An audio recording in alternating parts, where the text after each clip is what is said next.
guys. Welcome back to Enlightened Awakening. Today on the show, I have David Holmes. David is a first-time author whose new book was recently the #1 new release in Buddhism on Amazon, and it won a Dark Humor Silver Medal Award. When you hear the title of it, you'll understand. Welcome, David. Hey, thank you, Shauna, for having me on. Good to be here.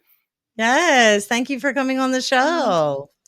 So why don't you tell folks the name of your book?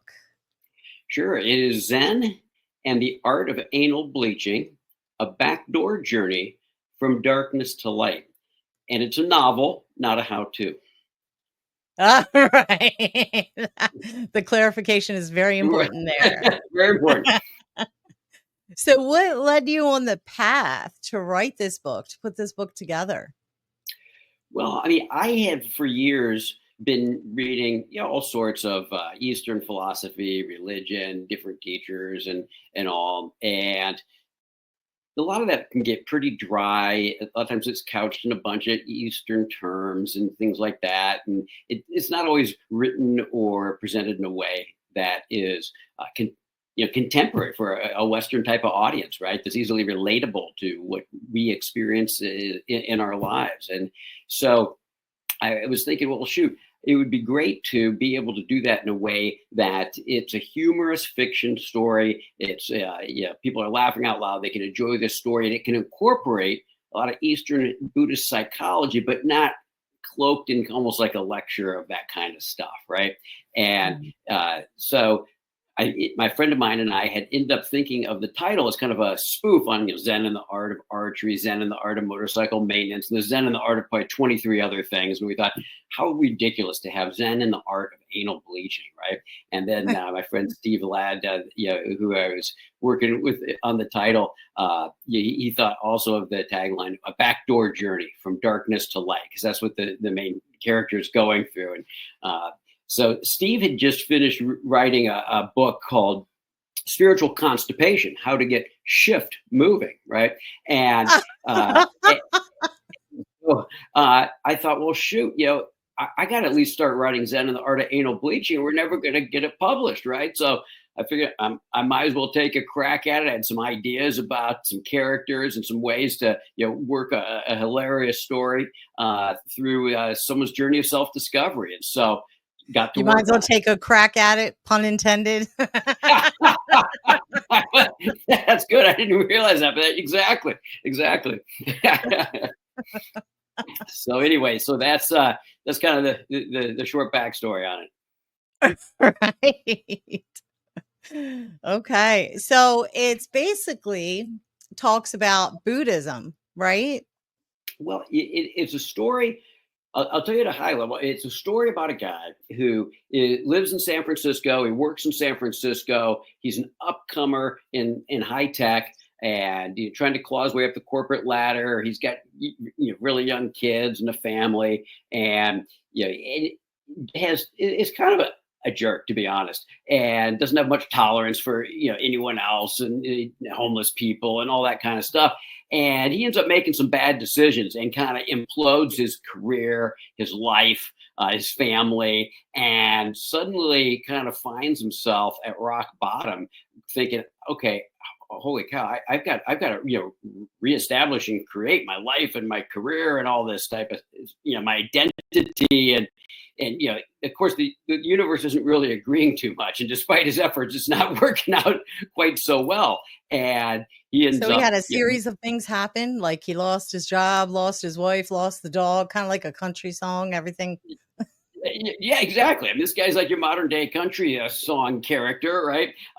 And he ends up, meeting this homeless guy who's got his little encampment right outside his crappy apartment building, and ends up realizing, hey, this guy's never asking for money or anything. He's a pretty nice guy, and so it ends up like getting him a beer, and they start kind of chatting and getting to know each other a little bit. And the homeless guy's a pretty sage-like guy, and we'll kind of start asking him questions and talking about, that's interesting. Why is this important to your identity or that? So suddenly he starts kind of for the first time thinking a little bit about his mind and how he's thinking and what is his identity, and how much of his thought processes are around validating that or trying to attain things to improve that, and so on. And he ends up suddenly on this kind of journey of self-discovery reluctantly, and there's plenty of resistance. At the same time, he ends up having to find work because he's running out of money, and ends up getting a job in a salon. And the salon has all sorts of different types of treatments, and he's the receptionist basically, but it's a paycheck, and it's very humbling for him to be in that situation, considering he was middle manager, high tech guy climbing up the ladder. And so that's hard enough for him to deal with. And then next thing you know, they're getting overbooked and stuff, and they need someone to do some lightning type of appointments, right? And so pretty soon he suddenly finds himself having to bleach people's anuses, even more to his horror and the shock to his ego and identity, and so there's a lot of very funny aspects of the story as it unfolds. But at the same time, interspersed are these conversations with this homeless guy that really start to kind of chip away at what everything he's kind of believed and really never questioned before, and start to kind of create some cracks, right? And then it becomes almost kind of this deconstruction of who he always thought he was and what he believed, in an effort to kind of find out what ultimately what's true, So that's that. So the Buddhist part of it is really a lot of what they talk about in some of these dialogues and conversations, and he's reflecting on as he's going through these ridiculous experiences of his life. But it's not talked about with karma and dharma and dukkha and all that kind of stuff, and referencing Buddha and all. It's just in a contemporary way that it relates to anyone going through any change or any introspection. Wow. So the character's name is the characters are Eddie and the cowboy.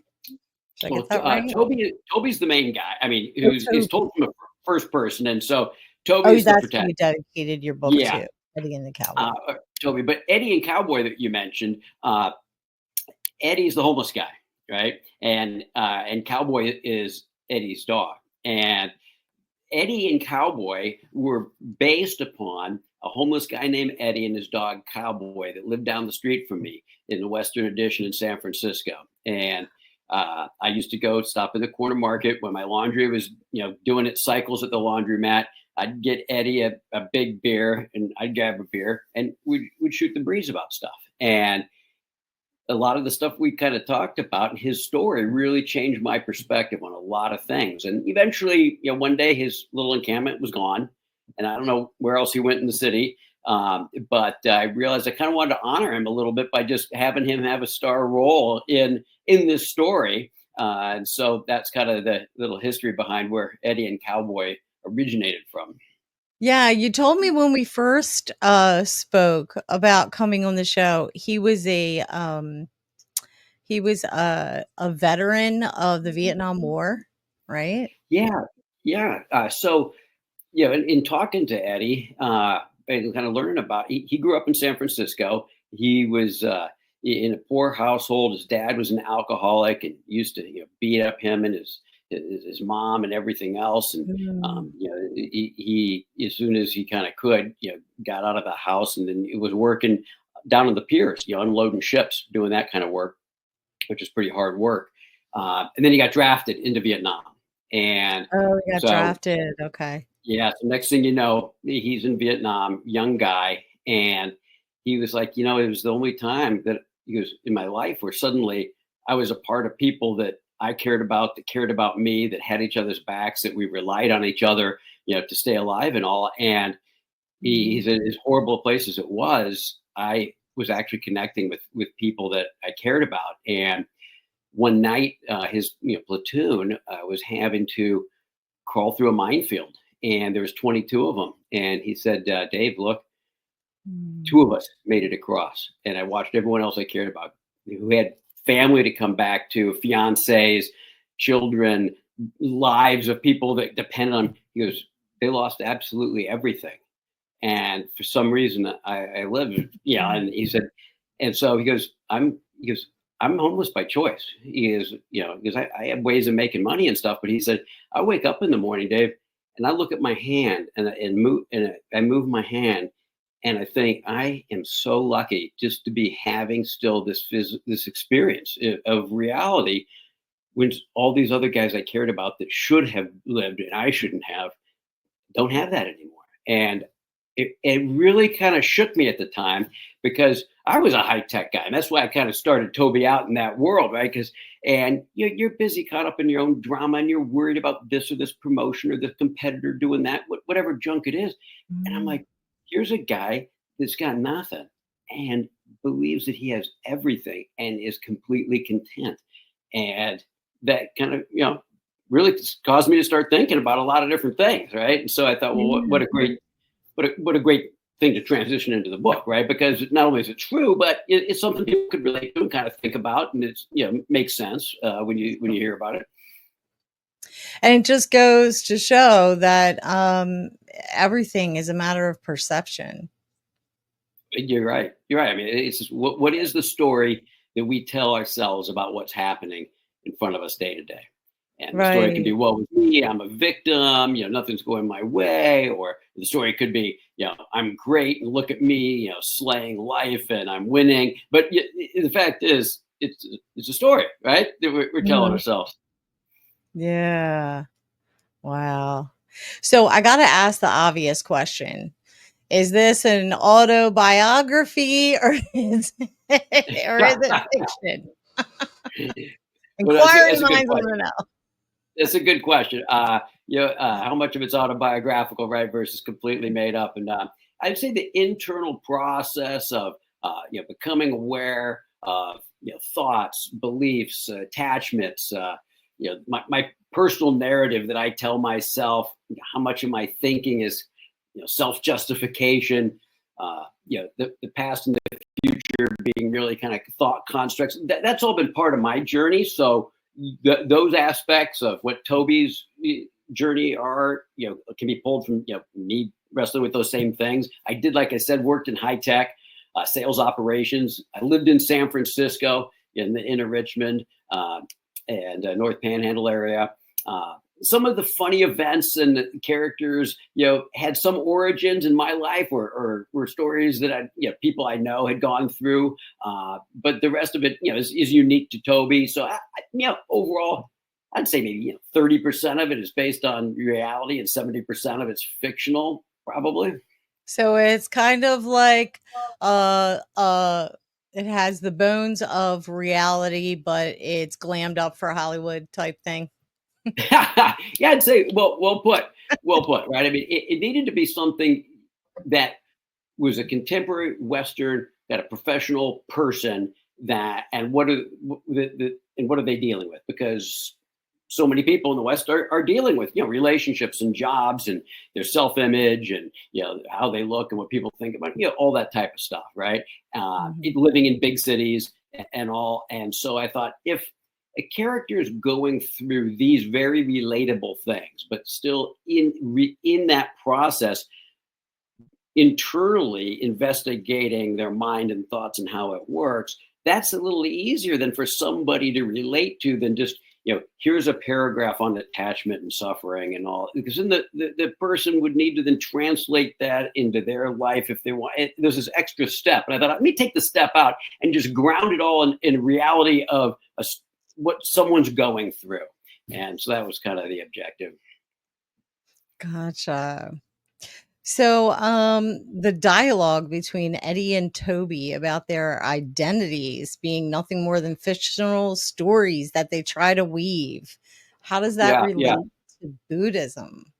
That's that's a good question. I would say, those identities, that we either become attached to holding on to, or consist of aspects of ourselves that we reject, which is another type of attachment. That relates to Buddhism. With respect to the attachment piece of it, right?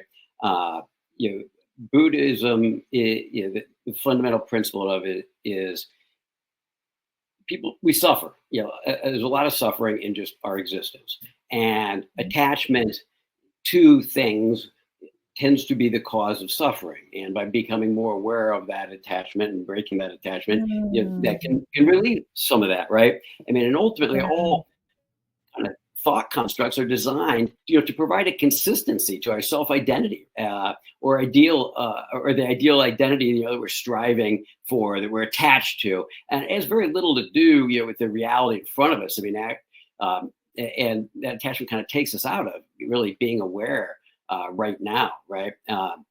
So, uh, the Interesting.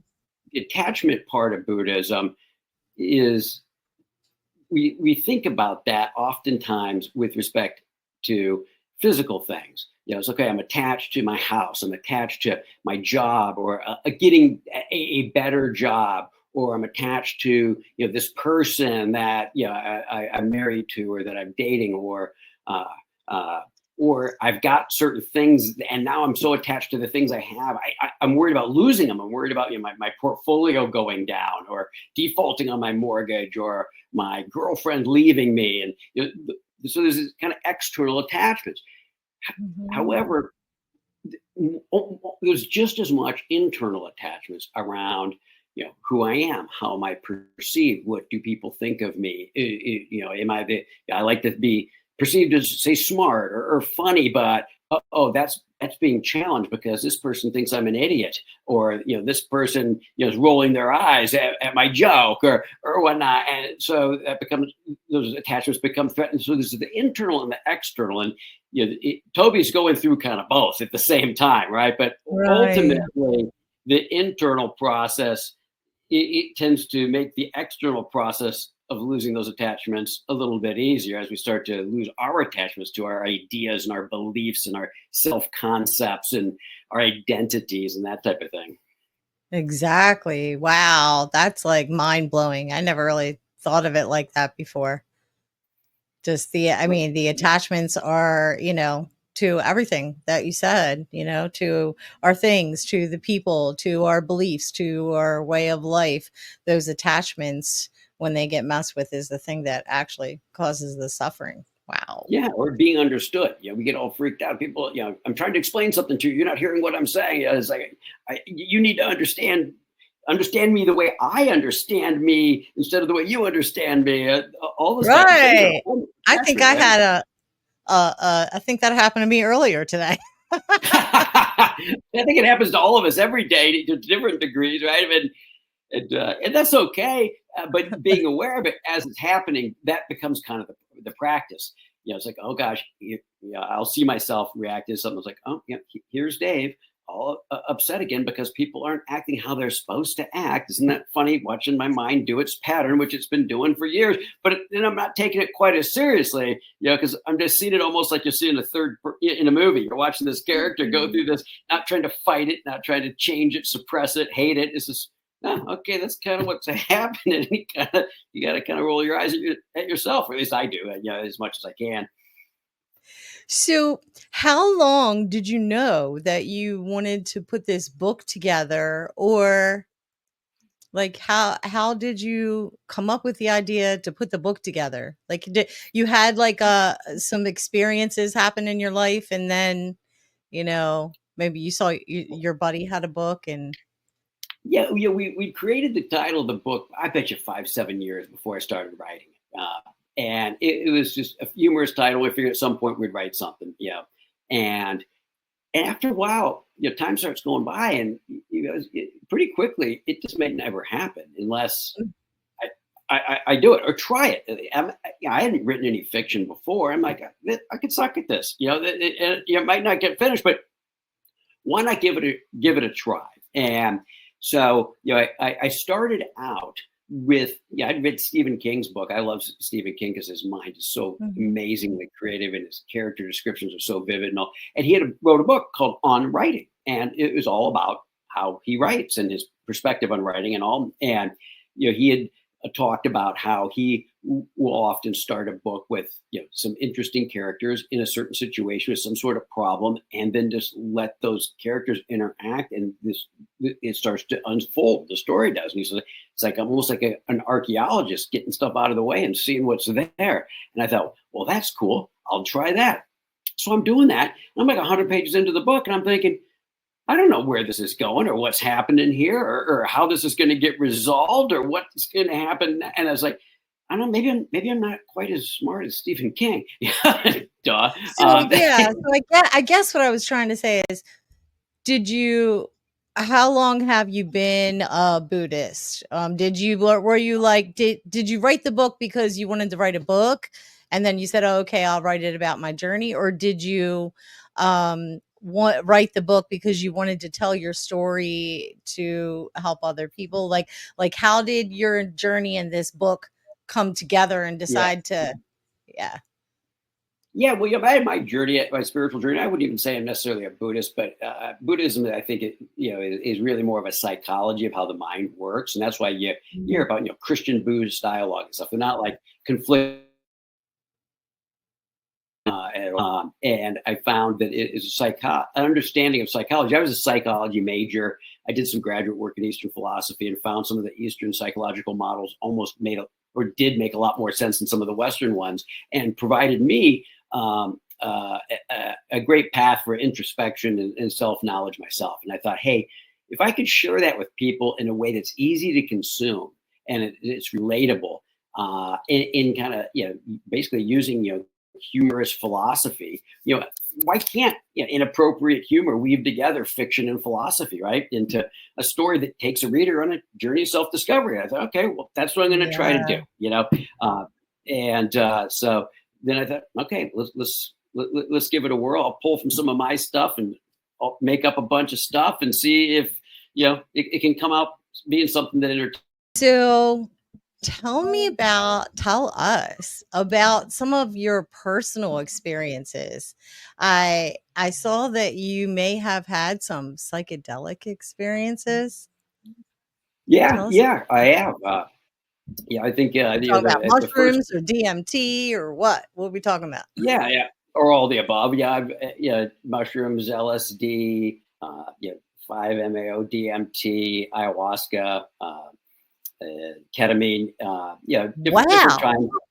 Different times here and there. It's funny because those probably only over the last 30 years, I guess, maybe 7, 10 different times. It's not like every weekend I'm out there, doing Right. that, and it's always been an introspective deal. It's not like, hey, let's go just, drop a tab of acid and go, running around in the park. It's more like, let's plan this for a couple of days and let's get the room set up so it's nice and you have, the right music and what's the intention and what's the setting. Do I feel like I'm in a balanced place to do this? Yeah, and so it was really more of, I guess you could say, an internal spiritual type of exploration, not Mhm. a exterior experience. I want to seek an experience. I guess you're So always seeking an experience when you do something like that. You're going to get an experience whether you like it or not. But what yeah. kind of flavor of experience are you hoping for, right?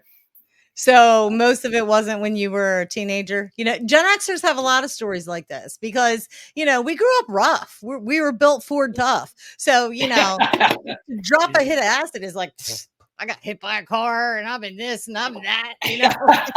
That's nothing. I've had worse.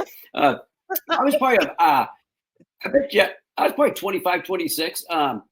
I was doing graduate work with actually my buddy Steve Ladd, who wrote the book Spiritual Constipation, and we were reading about Tim Leary and Ram Dass and Terrence McKenna, and thought, wow, these people had some pretty profound metaphysical experiences, and it would be interesting to explore a different state of consciousness, and perhaps even a more integrated kind of higher level state of consciousness at an experiential level versus just reading about it or studying it.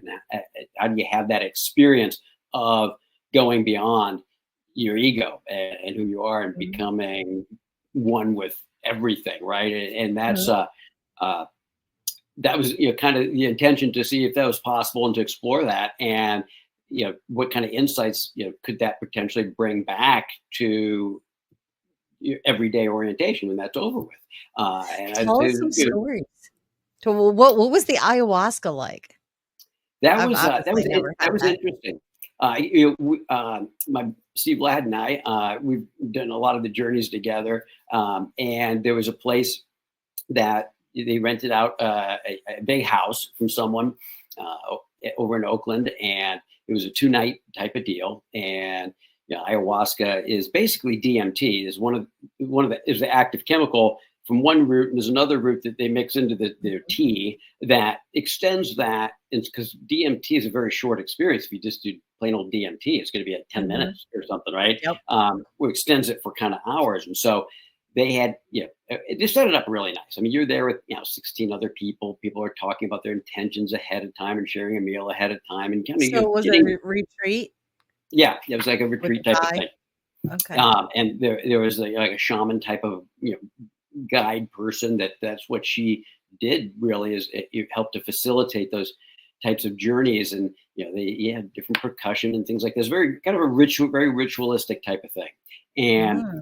you hear about, it's a very nature oriented type of thing with respect to kind of connecting with the mother, that essence of Gaia. uh, yeah, and all. And Mhm. so I'm like, okay, well, uh, this will be cool, and I get have some cool insights and all that. And so we end up taking this tea, and you're trying to get comfortable and all, and everyone around you is throwing up, right? Because it Right. makes you kind of sick and all, but that's called healthy, like healing purging. So there's a positive spin on that, but it is a little bit disruptive too when you're hearing that and all. But I mean, it sets in pretty quick, and next thing you know, I mean, you're like, okay, I am in a entirely different dimension, and who I am is like not even there. It's I'm just kind of aware, and here's these experiences of connectedness. I mean, it's very, very hard to explain What because did our you language see? isn't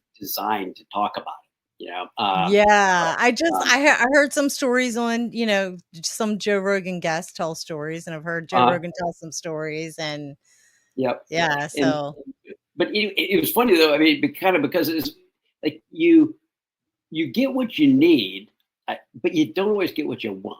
And so it was mm, hard because I got to this place where there's this feeling of, okay, I don't know who or what I am. Am I dying kind of thing? And then there's I start thinking about my wife or my kids, like, oh my God, what if I'm dying and I'm not going to see them? And it was like those attachments were kind of holding me from just totally letting go. But it really made me mm, realize ultimately, what I was the most attached to in this life was these three people that I love unconditionally, and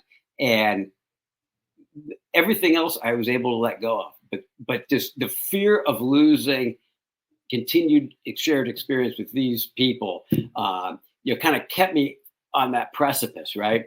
And that was it was kind of neat because then when you're coming down off of it and you're a little more coherent and you're kind of anchored and know where you are, then it's a wonderful time to think about anything because it's almost like whatever you want to think about or contemplate that might be bothering you or where you might be stuck, it's just like suddenly there's this clear illumination of exactly what's going on from almost like an external perspective. And you're just like, holy cow, wow, am I really affecting people this way? Or wow, I'm really, mm. causing, myself issues by being so overly concerned with X, and it's not that important. And so afterwards, you're, writing everything you can down in like a journal or something, because you don't want to lose a lot of these insights and things that you think you may want to do different, conversations you may want to have with people, and things you want to go away and really integrate and think about, right? And So that was very valuable, I think, in that respect. But yet, at the same time, parts of that journey were painful and hard. But Right, I I got, heard that. I heard that a lot of you could heal past trauma, but it's gonna come up, and some things you may not yeah, wanna, yeah, address or look at may come up, but and it doesn't for everybody. The next day we're sitting around and everyone's telling kind of what their experience was like, and people, 16 people might as well have been taking 16 different drugs. I mean, yeah, there's someone, the mother grabbed me and mm, hugged me and was cleansing my heart chakra. And I was, never felt so light because I released all this pain. And, I'm like, that would have been a little bit nicer shit. I'm having, experience envy right you're now. jealous. Um, you know, my buddies, my buddy's like, Jesus, the mother just slapped the shit out of me. I am, holy cow, I'm the most selfish human I've ever met. And it's me, it turned out. So I mean, you're getting all these different experiences, right? Whereas it seemed like LSD was quite a bit different. I mean, it was So how more, did your life change after the ayahuasca? Were there any, like, life changes, or what I was mean, it wasn't different? like, okay, I quit my job or I did, went, it didn't, there wasn't any external radical changes, but I think Didn't decide to go internally, into anal bleaching or well, I mean, yeah, I've been, kidding. really kind of a closet anal bleacher for decades, and I decided, okay, I'm just gonna come out, let everyone know. No, but I mean, I think it did Uh, cause me to really realize how the only things that were important were the relationships with people I cared about, that I could help, that I could care that cared for me, and how brief and fleeting that journey is with those people, and how not to take it for granted, and how the other crap that comes up that consumes us, that takes us away from being present with those relationships, or allows us to prioritize things that maybe aren't as important. It just kind of shifted my perspective a bit on that, and that I think was really valuable. Um, yeah. so So how was the LSD you Well, I mean, started to take? the first time I took it, of course, we took a heroic dose of it because we really wanted to kind of break through.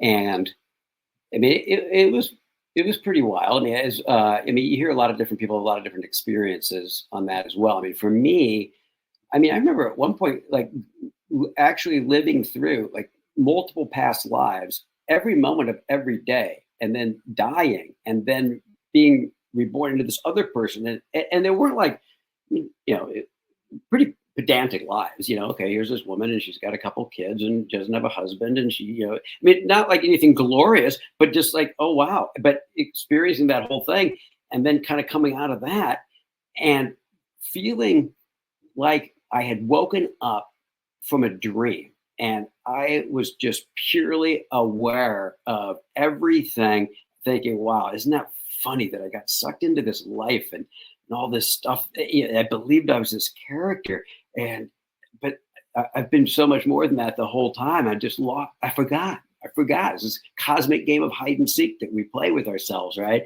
And that was really kind of neat. And then kind of later on, coming down from that, really experiencing this feeling of being kind of one with what you hear, the void, right? The pregnant pause before there's anything, and just no thought, no nothing. But then when something would come up, it was just pure knowledge of any. You could ask any question. It was not thinking wise. You just entirely knew the answer to it, and that was like Wow. bizarrely wild. Kind of, out of nothing comes something, and it goes back into Right. nothing, right? Type of Like thing. So instant answers and knowledge, right? yeah, yeah. I mean, so that was that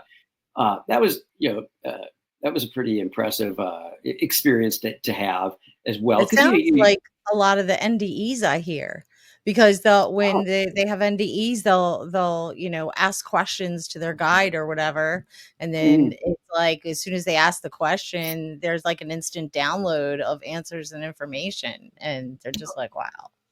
no, I Or would. That sounds very similar. Another experience just came to mind that I bet you would probably say may parallel some NDE experiences. This was like 20 years later, and a similar LSD trip. The whole weekend designed really just to have this very sacred kind of experience, uh, and I was with my buddy, and we had almost the exact same experience, even though we weren't communicating with each other. I think there is kind of a group sort of energy that happens there, uh, Mhm. and but the experience was, suddenly there was this just amazingly clear, loving, like light, that it wasn't like, oh, here's a light down the hall. It was just kind of there, and suddenly there's this merging with that, and such an overwhelming feeling of just gratitude for being a part of this whole thing called life, and feeling everything is just fine. I mean, just like tears running down your face. of just gratitude and love that this is what things are emanating from type of experience. And that I thought, I was like, wow, okay, so I've had that light, love, pure kind of, blissful connection, and then previously kind of that void experience, like the yin and the yang, right? They're almost like, here's the two different pieces that are Mhm. interconnected and dependent upon each other, but yet balance each other at the same time. So that was kind of Wow. my experience there.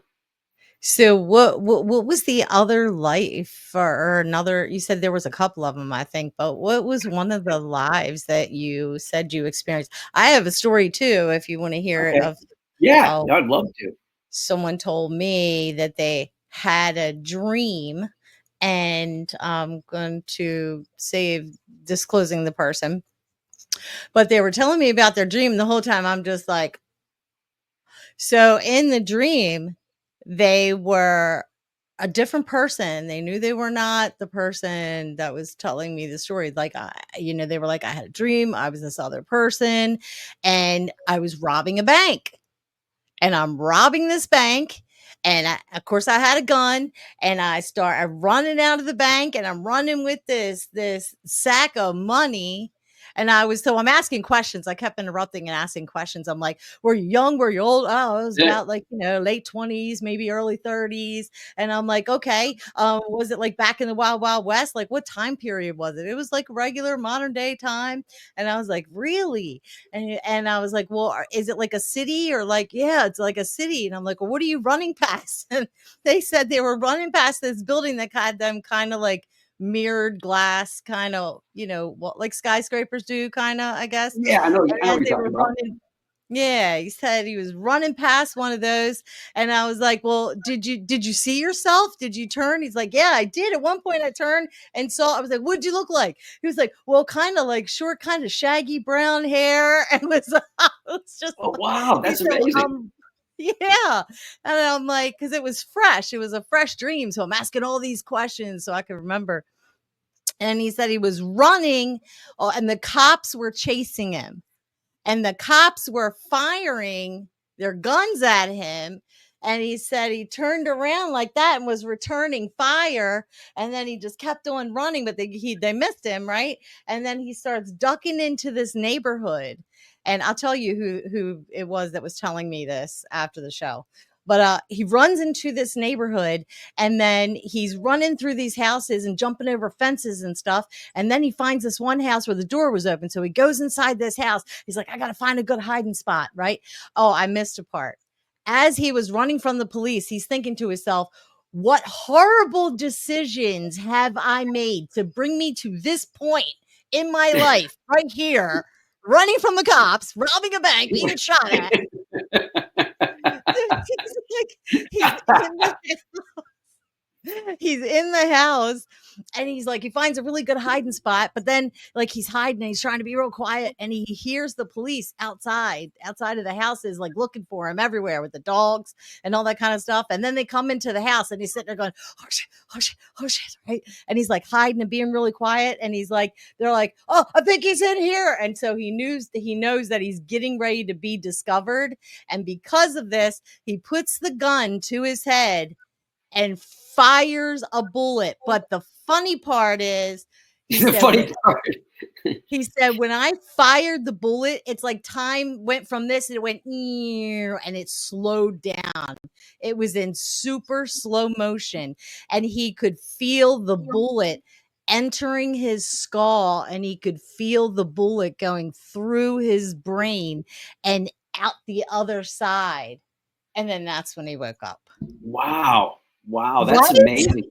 That's amazing. That does remind me of one of the life experiences. And it's funny, I'd forgotten about the shot until you just mentioned that. Of uh, I was a soldier and I was on a beach, Is but this it wasn't like another life experience? yeah, yeah, Okay. and it wasn't like a beautiful beach. I mean, it was like kind of like rainy, foggy, half dark, and for some reason, it turned around and was going back into the water to try to get back to the boat or something because we were under a lot of fire, and all of a sudden, I realize I'm getting shot in the back, just and I'm falling forward into the water and dying. And but yet it was similar to what you kind of mentioned. There was suddenly it's like everything just kind of stopped and it was peaceful and there was nothing there. And then I was like, I just kind of shifted into some other dimension type of thing. And but it was nothing scary. It was nothing to be feared. It was almost a peaceful release in a way. But the I that thought I was the thinking, running, individual, that just kind of dissipated. But the awareness of being was just still there, and it was like that doesn't change. That continues on once we Right. drop the shell of this Once we incarnation. exit So this meat suit. yeah, yeah, exactly, exactly. There's like so many movies who are like there that are like parallelisms to the way things are that, and then when we hear stories like this and we're sharing stories, that's when we really realize, wow, these ideas really don't come from nowhere, right? There's So too much as you were commonality, right? Too what much was that? commonality. As you were, Yes. yeah. So like that made me think of the movie Avatar, Mm, where they get in this thing and they transfer their consciousness into a different body, the beings that are like yeah. on this planet, right?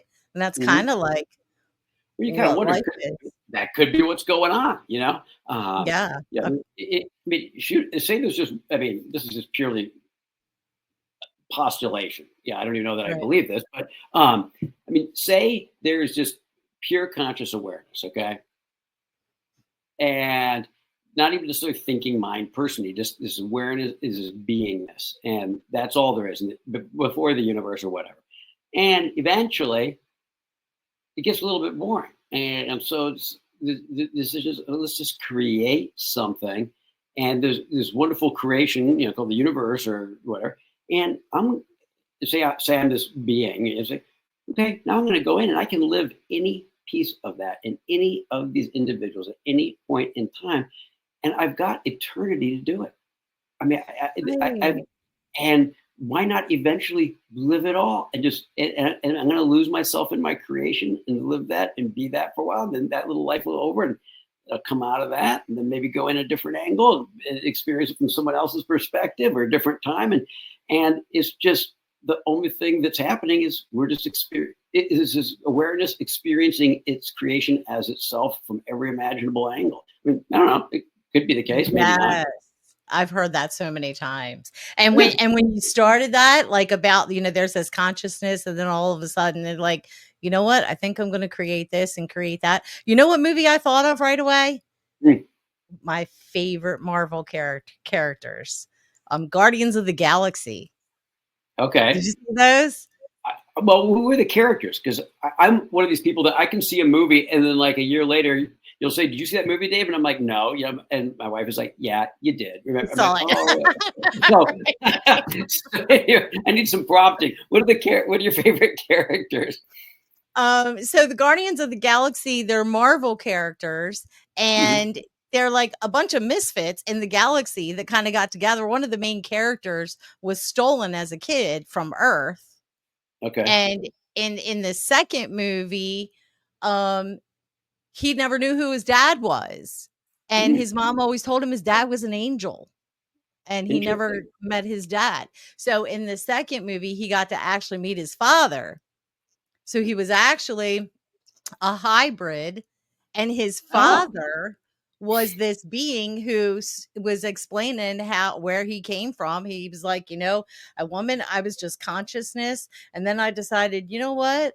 I think I need it. He made like his own planet, and then he Yeah. started visiting all these other planets, and these beings on all these other planets, and he had apparently like made all these kids across the galaxy that were like Oh, half. He was one of those, what do you call them? What do they call them? Eternals or something like that. You know what I mean? I'm He not was one sure. of I those, don't know the term. the same one, the same kind of being that Thanos is. Thanos is Oh, the yeah. It's one. kind of like, yeah. Now I remember. Is it the Eternals? that theme exists in like a lot of different fantasy novels and things like that kind of as well, Uh-huh. right?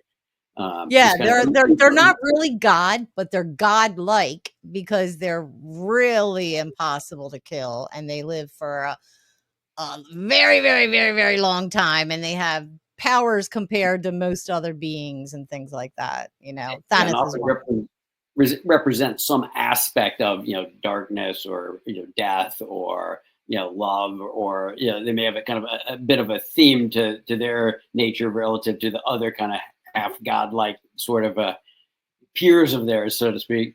Yeah. And I'm telling you, Marvel, man, they come up with a lot of the theories that are talked about very often, like the parallel universes and Doctor Strange and the multiverse and that kind of stuff. Yeah. yeah, you saw Avengers Endgame, right? Yeah. Yeah, so at the end, Doctor Strange is sitting there, checking all the timelines, and he's like, which one is the timeline where we come out of this and we win? Which one is it?" And then he tells Iron Man, there's one timeline out of hundreds of thousands or whatever. There's one where we win. Remember that? Yeah, now that you're saying it, I do. I do. Talk about against all odds, right? Yeah, and he had to figure out what it was that he had to do to make that one the timeline where they win, and that's when he just went like this, and then he was like, "Oh, I know what I have to do." Yeah, then he had to sacrifice his spoiler alert. Yeah. Sorry, guys, but it was so good. Oh my gosh, it was so good. Yeah, so creative, so creative. Yeah, they're really touching on that kind of stuff. So, what were some of the other experiences that you had? Like, so you had the acid, you did the ayahuasca. I would say, the uh, like the DMT, especially the 5-MAO kind of synthetic DMT. What is that? What 5-MeO is? Well, I think so. I mean, there's DMT like from the plant root kind of thing, but then there's also that kind of DMT that frogs excrete, certain types of frogs, like in the Amazon, Yeah, and that is super super powerful hallucinogenic. But yet, a lot of people realize it's kind of mean to be keeping frogs and harvesting them for that. So they've been able to synthetically create the exact same structure, right? And that's what it's a chemical we synthetic. have in our brain. Yeah, yeah, because I mean, our body neutralizes it very quickly because we do create some of that, and so that is a fascinating drug. Yeah, I think because it only lasts like 10 minutes. I mean, it's not like 10 minutes and then you're like feeling weird for the next 2 hours or something like that when you're kind of coming off of a psilocybin or LSD or whatever. I mean, it's like after 10, 15 minutes, you feel the same as you did before. I mean, you're fine, kind of thing. It's So your it's, back like yeah, that, right? yeah, so it's nice because it's not like, okay, how do I find freaking 8 hours, right? To do this kind of experience. And and then halfway through, you're like, I just wanted this to be over. I'm done. Yeah. Type of thing. But that was very different. I mean, it was so intense and so sudden that you just shook. It felt like almost like the analogy of being strapped to the nose of a rocket ship and just fired into the sun and disintegrating. And that's what like happens to who you think you are within like before your head kind of hits the pelvis. It's like you're just gone, right? And at the same time, for me, I kept saying to myself ahead of time, my intention was don't resist, just let go and surrender to the experience. Because if I resist, I hold on to things, I'm going to be struggling in these different kinds of stages of half kind of breaking through or not. And it was just kind of like suddenly there was like no me. And it's like waking up almost again, like I am everything here going on. It's like you just shed this, you're not even aware of the body, the room, anything, right? And time, of course, just disappears. So even though it's a 10-minute thing, I mean, it seems like it can also be all of eternity at the same time. And it's very, very hard to conceptualize and articulate. But you are all of time and there is no time. And so it could be years, but it doesn't seem like years necessarily because again, there's not the sense of flowing time. but it was a pretty radical awakening to just being pure consciousness and nothing else. If you're able to surrender into it, and so that was a very interesting and very time efficient experience. Right. So I remember hearing a story on Joe Rogan one time. Joe Rogan was telling one of his guests that one of his buddies did Yeah. DMT one time. He was gone 15 minutes. He said he lived an entire lifetime, and when it was over and he was yanked back, he was traumatized because he had lived an entire lifetime, and his attachment to his family and everything from that other lifetime Mm. traumatized him when he got back. I was Yeah, like, yeah, it might just blast you out of this identity, and suddenly, boom, you're in a different identity. You live that, and you may be able to remember some of it. I mean, some of it you might not. It does seem like the DMT, uh, it's harder to retain what you experienced, like to remember. "Oh, I mean, that's you remember true." bits or pieces of it, but it's like you're so beyond, I think, the mind that it's not like recording all of it, like it would be of LSD or a psilocybin, where you can remember a lot of stuff, right?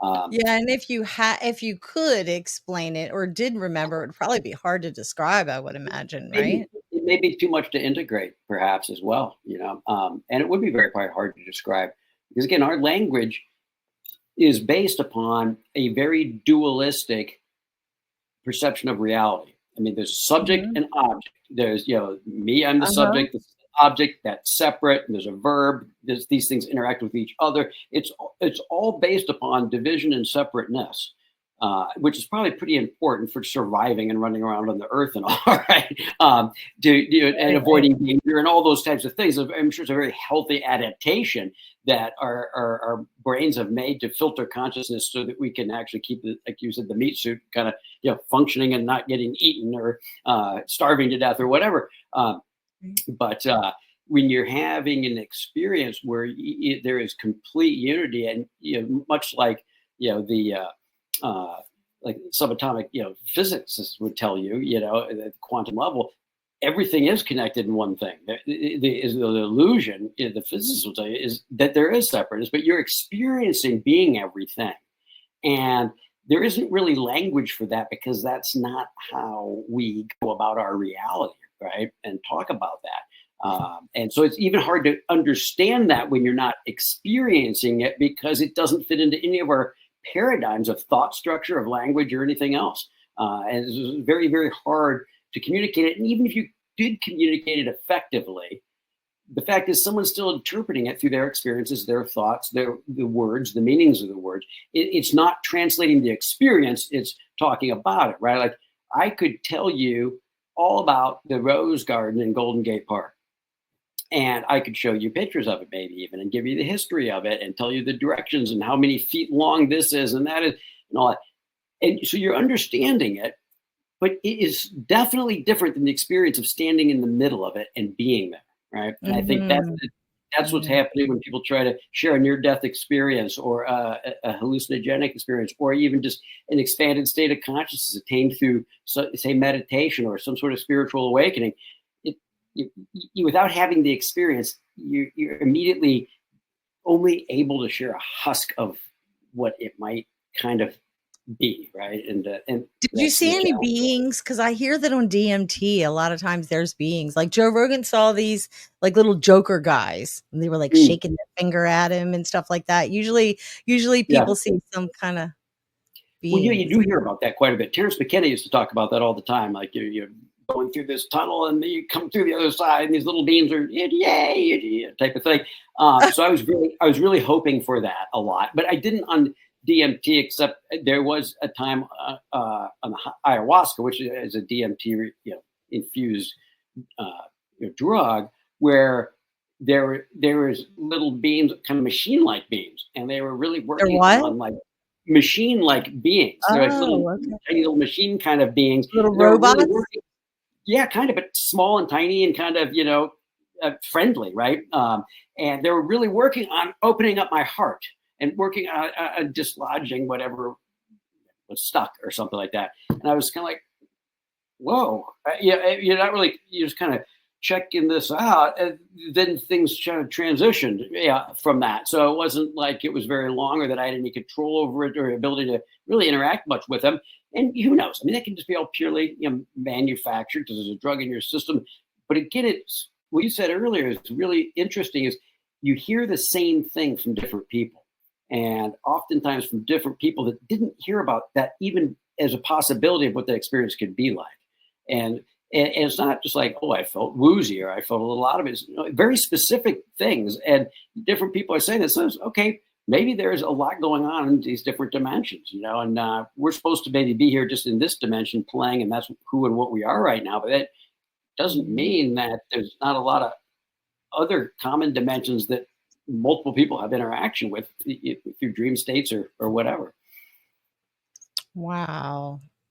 So they were little robot beings. How tall were they? Like a couple Yeah, inches? I would say they're like yay high, I mean, like, yeah, yay high. There were like two or three of them, and they're busy kind of working on trying to. Working on your heart? Were they did Yeah, they have tools? Were they like hammer and chisel or it was a little pokey kind of thing, but not like a needle, but it was just kind of like they were trying to. like they were My operating? assumption was is they were trying to like open up my heart where it was closed or something like along those lines, not physically, but more at a mental, emotional, spiritual kind of Right, level. right. So my takeaway from that is okay. I just need to maybe think about a little bit. Am I going into my daily life with an open heart here or not? And let me maybe I need to practice just being a little bit more compassionate and all. So Wow. Wow. That's amazing. it sounds Um, kind of crazy, and a lot of people take drugs just to chase those experiences, and I don't know that. I mean, I will probably do a lot more if I do any of those again. It's not like because yeah, I can go seeking those types of experiences, but I think ultimately, I'm here in this state of consciousness, in this world, in this life, probably because I'm supposed to be here for whatever reason. mhm. And so, how can I be here and be present and be aware and be compassionate and not get too consumed with my identity and my thoughts get attached to that stuff and just be as awake as I can be here in this life? Mhm.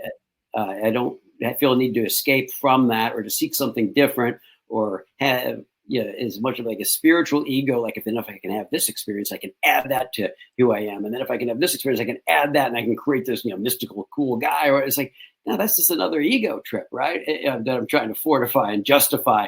But that's not what it's about. It's about getting rid of that shit and letting it go and deconstructing that ego, that identity, those attachments, and seeing where that leaves you. What's there behind all that that's always there, right?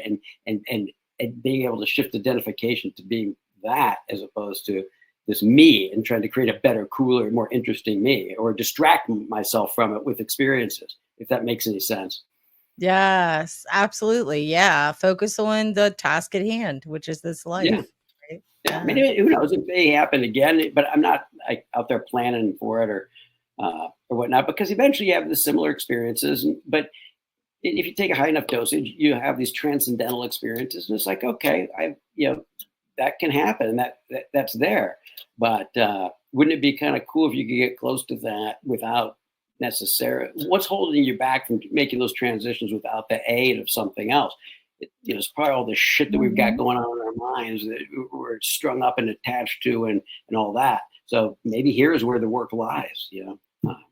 I'm not I dismissing I those. know a lot of times when I'm waking up, sometimes as I'm waking up, I'm almost hearing a voice telling me something that maybe I had been a question I had asked inside my head days before or something.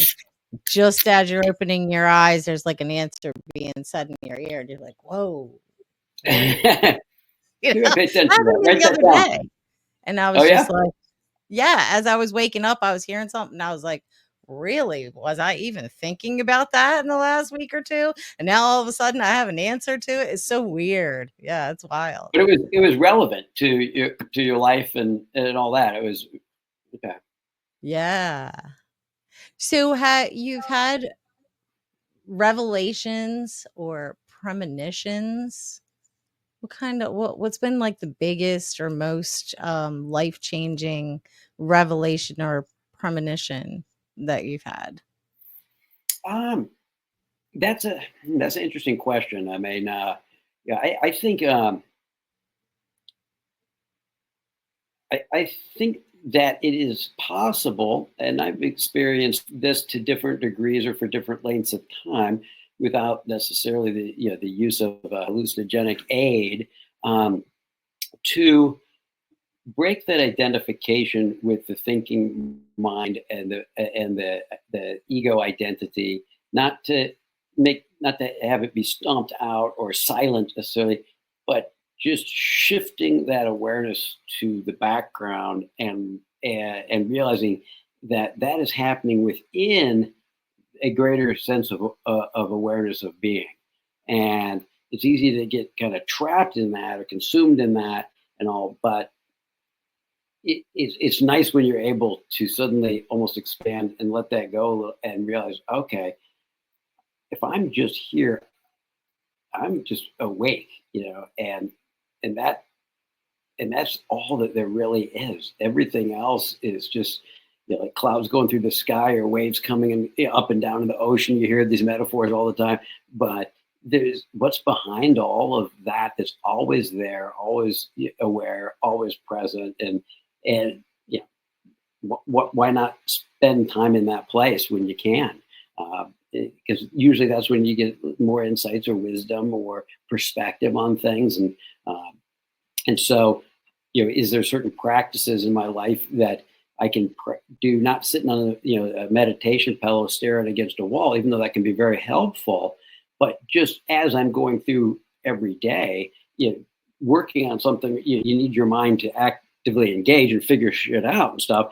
But when you're driving down the street, and you're on a straight road, I mean, you're not going to close your eyes, but you can just be, right. You can walk in through the Yeah. supermarket and you're looking at people walking by you, other bodies, and but it's just like, what if there was nothing else other than this is a movie screen, and we're just curious and just watching what's coming in and leaving that. Or We're not thinking, assimilation.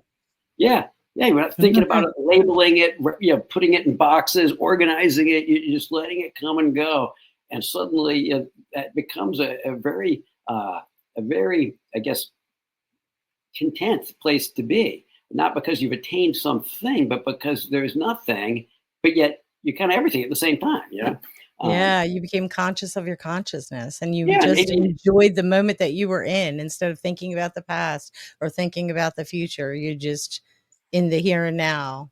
yeah, and it can be easier if you're in a quiet room, and you're awake, or you're practicing walking around, just taking stuff in, not processing it, just taking it in. Okay, bird flying, oh, cat walking across, the cloud in the sky.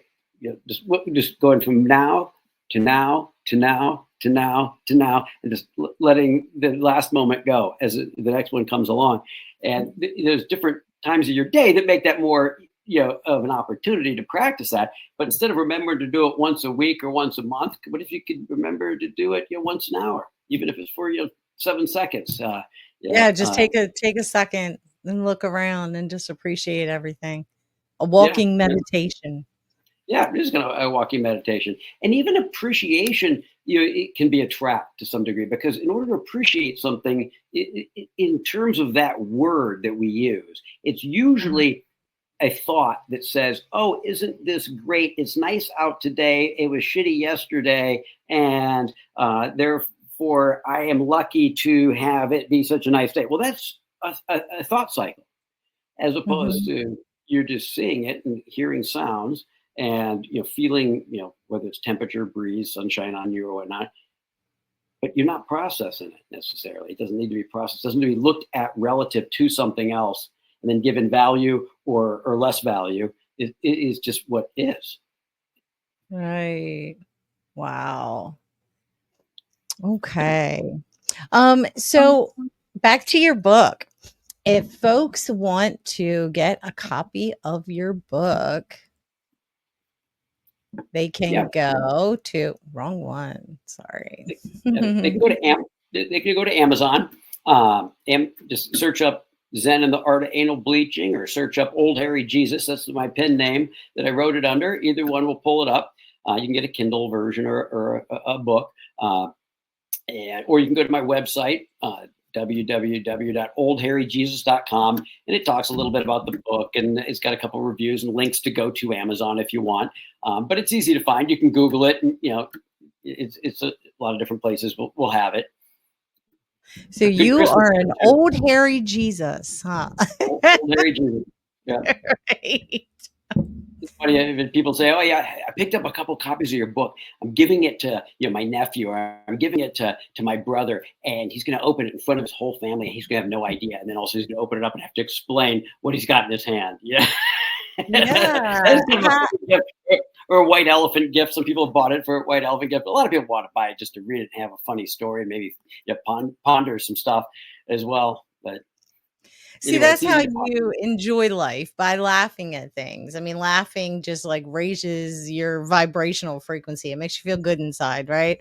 So you're I think like, so. I mean, it's like funny, but at the same time, it also has a very serious tone to it with like humorous overtones, right? Did I get that description No, right? I think so. I mean, I definitely love humor. Yes, I think about what do my friends have in common? Usually, they're just quirky, funny people that just themselves. Or so I find humor is pretty important thing, and I try to practice being able to keep lighthearted. I got a good lifelong friend of mine named John, and John had this magical way, no matter what kind of shit show was going on in his life, to be able to just laugh at the absurdity of it and himself in the process. And I was like, God, what a blessing! Because I get really serious when things aren't going my way and bad stuff's happening and all, and suddenly, I got to figure this out and figure out how to control this. And he would just be like, "Oh my God, you wouldn't believe what happened to me." So I thought I walked into work and I didn't even realize I was out of a job before I even got through the front door. And he was able to kind of see the absurdity of it. And I'm like, what? How great is that? I got to practice just seeing the humor and stuff and the absurdity and things a greater percentage of the time. Because whenever I look back at what seemed like a big deal, it either wasn't ultimately a big deal, or if it was, I got over it. Or so I think if you can appreciate the humor of it all, or whatever humor you can find, it definitely seems to make the day a little bit lighter. That's for sure. Yeah, absolutely. I laugh a lot, and I'm like that too. Like that's my first reaction to things usually, is to laugh. And I was explaining to somebody today, I was like, you know what makes me just like laugh out loud like that is when I'm seeing something or hearing something. Immediately there's a vision in my head, so I see a little movie play of whatever they're talking about. Like the cat got Yeah. his head stuck in the jar, and I just start laughing, and they're like, but the thing was traumatized. I'm like, I'm seeing the cat with his head in the jar in my head. You haven't seen it as a cartoon, and it's not so bad when it's a cartoon. Right, exactly. So how long has this book been out? It got published in June of this summer, so not even 6 months, or maybe right around 6 months, Oh, I would say. Yeah, so pretty recently, pretty recently. yeah, So good Christmas gift, huh?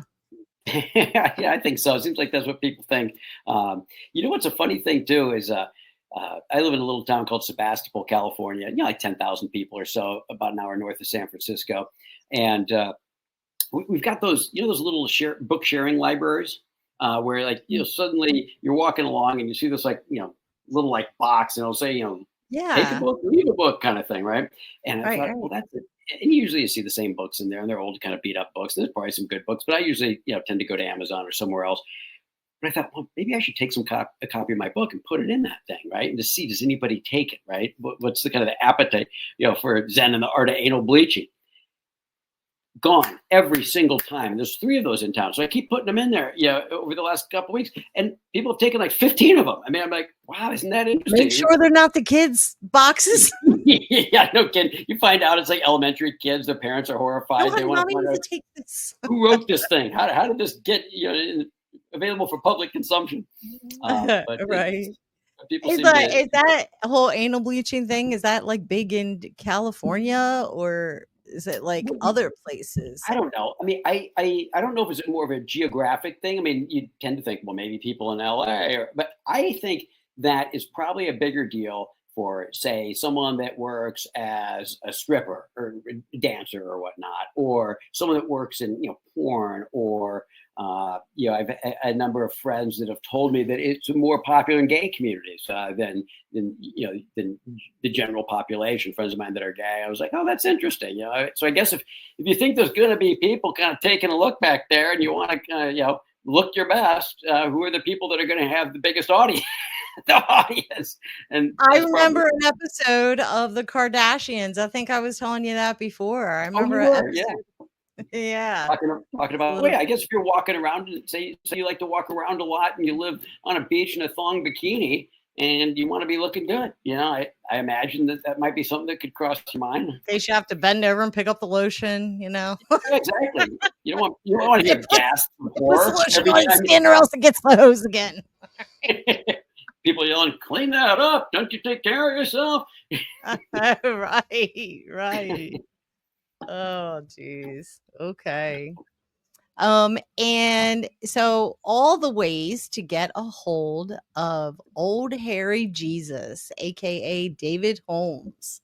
You can email him or go to his website and tell folks what kind of things are on your website. Well, I mean, I think it talks just a little bit about the book, the whole idea around philosophical humor in literature. There's a synopsis of the book. There's a couple reviews of the book. It talks about just as of recently people have been buying it for like white elephant gifts or whatever. So okay, here's where you can good white elephant gift, or here's where you can buy it for Christmas. That type of thing. I mean, it's a small site, but I think I've got a couple podcasts that are posted up there too. If people want to hear more chatting about it, and that type of thing. Do you have any future books in store, or do you think this Not is going right to be now. I'd love to write another book, but I really want it to be something that the idea it really captures me, and I'm really passionate about it because I Mhm. learned it's a lot more work than I ever thought it was, and there's a lot of revision work. I mean, it's a big, huge project, and Mhm. it's fun when you're really engaged and excited about it and can't wait to get it on paper and make it work and all. But I think that it kind of has to come to you a little bit too, right? It's not just like, okay, I have to write another book. What's it going to be about? I have to do it tomorrow, type of thing. And I feel sorry for people that are a professional writer and they've got a 3-book series and they finished 2 books and their publisher is saying, we need the 3rd book. When can you have it done? And they're thinking, I don't know even how it's going to work out. It's a pretty stressful place to operate from within. Maybe not at all. I don't know. I've never been in that exact situation, but So I'll probably write something. this is why Game of Thrones was so good. The author refused to work towards a deadline, Mm-hmm. and this is also why he took 20 years to Is that how and long it wasn't took? even finished book 6. Oh, Well, wow. that's how long it was. That's how long it hit. The book 6 wasn't even finished when they started doing the show. He Oh, had taken wow. 20 years. So, I mean, add another what, 15, 16 years that it's been since the show came out.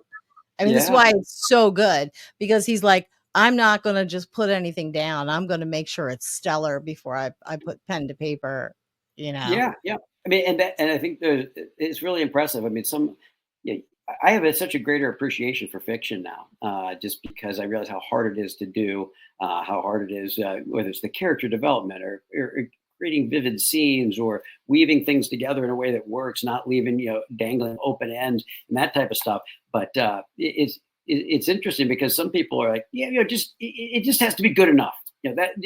Ultimately you can spend forever tweaking it, right? But then you read some authors and like every paragraph and how they phrase things and how vivid things are is so spectacular. And you realize how much time they put into every paragraph and how rich that is for the reader and how easy it is and it just carries the reader along. And so why not make it the best that you can make it? Now, at some point, like I got to the point, like, I don't know what else I can do. I guess I kind of peaked out at my current talent level. I can't make it any better. I guess it's done, right? But I'd probably still be working on it if I had a bunch of other ideas of how to make it better. And maybe at some point you do just have to say, okay, look, I wonder it could if never live. AI What's that? Yeah, I wonder if AI will ever get good enough to write really good books, being as, they don't have the emotions and the experiences that humans do. I wonder how Yeah, yeah, I good don't know. AI. I think that it probably will get pretty dang good. There's a buddy of mine, and he is starting to work on like a TV series kind of screenplay, right? And Mhm. he had a kind of a one-page document that said, here's the general premise, and here's these 6 or 7 characters, and here's the kind of the general tone of this. And he put it into AI. I think it was Mhm. Chat GPT, and it spit out a recommendation for a first episode, and it incorporated so much of what he had, but elaborated on things and created things that were so absolutely perfectly relevant. I mean, it wasn't enough to make an episode. I mean, but it was enough that you could say, okay, now you could blow this out and fill in this and do that. And I was really, really surprised. I didn't think that it would be able to do that, but it was creative. And I don't know if it was pulling from all sorts of hundreds of other ideas, but that's, as an author, what you do. You got tons of ideas from stuff you've read, the things you've seen in your life, things you think of. Right. You can go get a bunch of ideas and somehow establish relevancy and pull a lot of those bits and pieces together to create something. I don't see why I wouldn't be able to. Yeah. Um, I guess the only thing I was thinking was, if it doesn't have the emotions that we have and doesn't. That's that's a good point. Maybe, I mean, at a surface level, it might be, and Jeff was really happy and got a chuckle out of that, but that's not that Right. compelling. Right? Right, right, right. He felt Jeff felt like he felt as a child and forgot what that felt like, the curiosity of the and discovering something for the first time. Could it take it to that level? And Mhm. really, where people Yeah. can really identify with the emotion around it. I think is what you're saying. And yeah, I don't know. Maybe that is a leap. But Yeah. hopefully there's still something eventually available for authors to do to create some of the best stories there. It's not just anyone can get a chat GPT prompt and go to work. Or at the very least, to help them get past a writer's block. Yeah, no, I'm sure. And I bet you it could be very helpful for that, probably. Yeah, because sometimes you just need a little push, and then you can, Yeah, right? I don't yeah. I don't think George R.R. Martin is yet finished book 6. I could be wrong, but if I have you know what I mean? He just started going on to other things and sure. Well, I guess that happens. That does happen too. There's a number of authors that you have these multi-book series, and then just kind of suddenly the next one doesn't come out, or what's his name? Oh, why am I blanking on his name? Was is it Harrison Ford? Yellowstone. Who's the Oh, I main didn't watch character? that one. I Oh, keep hearing oh, about it. he decided to start working on some other project, and just suddenly they had to, write him off the series, and he was the main character. Oh, yeah. Yeah, That kinda happened with Walking I don't Dead think too, it's didn't it? what's The guy that? that played Rick that happened with Walking Dead too, didn't it? The guy that played Rick was like, "I'm out. Write me I out." don't know. I don't know. Um, but I you know, woulda never started watching that, but my son at the time was 13. He's like, Mom, this show about zombies is coming on tonight." And I was like, "Oh, honey, mommy doesn't really like zombies." And he was like, "Come on, watch it with me, please." I was like, "Okay, fine." And it's so that's I funny. didn't drop That's off until funny. like 5 seasons later, but yeah. Yeah. Yeah. Oh, just give it was Kevin Costner in Yellowstone. It was the main guy in Yellowstone, Oh, and he okay. then had some other project, I guess, that he was directing or sponsoring, and decided to work on that. It was just like, wait a minute, you're the main guy of the show, but who knows? I guess Right. Here's a you fun lose your fact. interest. Yeah, So, fun fact, the show The Walking Dead, um, The Walking Dead does not refer to the zombies. The Walking Dead refers to the living. interesting. Yeah. And when I heard that, I was like, Oh, "Whoa, that is deep." Because yeah, that they're walking that around is now. deep. I Yeah, mean, yeah, I guess you could argue that is more true in many ways. yeah. So, I wanna thank you for coming on the show. Oh, This has thank you been for a having blast. me. No, Yeah. enjoyed chatting with you, and about all sorts of fun, exciting topics. And it was my pleasure. Thank you very much for having me as your guest. Yeah, absolutely, and I know at first I was just like, No, I think I even sent you a message and said, "I don't think this is good for my show." And then I'm glad you did push back because you said, "Actually, I think it's really good for your show." And then I was like, and then I started really thinking with an open mind. I'm like, you know what? Let me talk to this guy because I don't think he would go out of his way to be on podcasts if he was playing around, right? And I'm glad I I, I, did. well, I know you got a great sense of humor and all. I thought, you know what? I bet she could go so many different directions talking about all sorts of this stuff. I bet it might work out pretty good. So anyway, I'm glad you took a chance and we're willing to have me on. Hopefully, it's fun for everyone that watches. Absolutely. And your friend that wrote the other book, what was it called? Spiritual Constipation. Yep, Google it up How or on long has Amazon. his book been out? Type it in. It's funny. It's a short read. And he did a really neat job of pulling some stuff together in a way that is definitely illuminating for anyone that reads it, and you're going to laugh at the same time. You did a good job. Has it been out for a while, or is it like an Yeah, older I think book? I want to say a couple years or so. Yeah, yeah, it's gotten really good Mm. reviews, and yeah, he sold a bunch of them. Yeah, so people seem to have a good appetite for it and enjoy it quite a bit. Another white elephant Christmas party. There you go. Yeah, exactly. We should start our own book company, White Elephant Books. Yeah. All right. Well, thank you so much for coming on the show and hang back afterwards and we'll have a little chat before we part ways. All right, sounds good. And all right. We'll see you next time. Bye, guys. Bye.